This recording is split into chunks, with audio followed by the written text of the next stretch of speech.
So let's talk a little bit about your book. You just mentioned it earlier. Tell us about your book and tell us about why you wrote your book and some of the ideas behind it.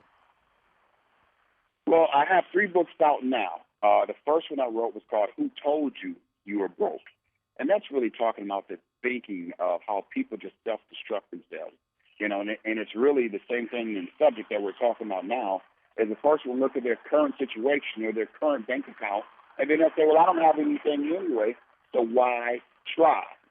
And when they say, I don't have, then they're also saying, so don't think about having. So who told you you were broke identifies with the thought process, or I call it a generational curse, that says you or people like you or people who came from where you came from can have it. Now, the second book, which I just mentioned, was Schedule for Success. Schedule for Success is really getting people to understand the principles of time management and scheduling. And you get wealthy by looking at your lifestyle. And I'm not talking, when you hear wealth, sometimes people just automatically think millions. I'm just saying where you're well off. You get wealthy from having an organized schedule because now you already have a projection, a plan of what you're going to do. And then when anything tries to get in on your schedule that you didn't plan for, now you have an option to say, no, I have to reject this because it's not within my daily plan. And I always say that your schedule is like a treasure map to your success in life. And if we can abide by that schedule and be in order, because if you're not in order, you're out of order. So that's what our Schedule for Success is about. And the current book that I'm touring off of and working on now is called I Quit. That simply came out of teaching at a conference, and I was talking about Schedule for Success, and people were really saying, that we do a Q&A session, and they were saying, I was doing this, and I started to do that, and, I started my own business, and then, it wasn't happening fast enough, so I quit. And I just made a statement. I said, well, if I'm going to quit anything, I'm going to quit being broke. Now, what I was talking about is the basis of my first book, Who Told You You Were Broke, which says when your spirit is broken, you give up. But the way the room responded, it made the hairs on my skin jump up because everyone hit the floor and said, wow, I quit being broke.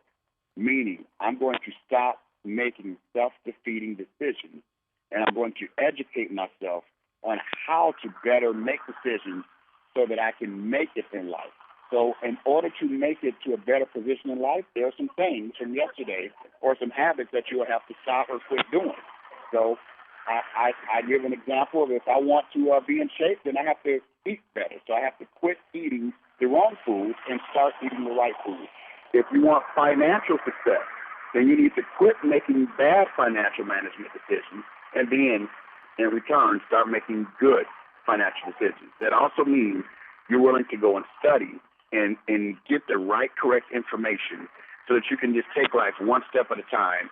And that's all it is. Every step, every day is a step to your better success.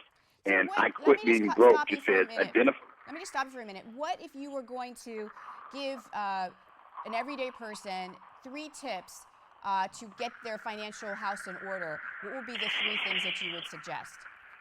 The first tip would be to save at least 20% of every dollar you receive, no matter what.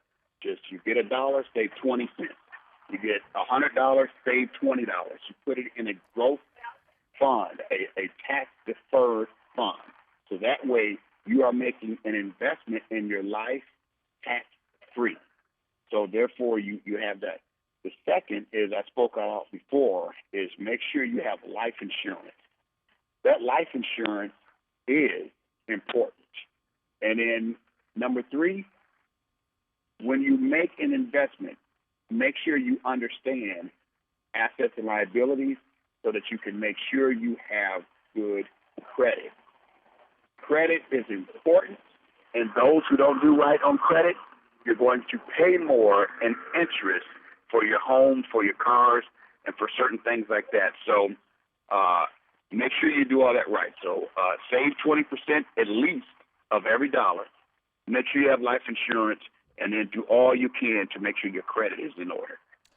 Well, Mr. Jones, thank you so much. This has been so interesting. And hopefully my viewers will start to get their financial house in order and take the step in looking into preparing their estate and their will. But thank you so much for joining us, and I look forward to speaking to you again soon. Bless you. Take care.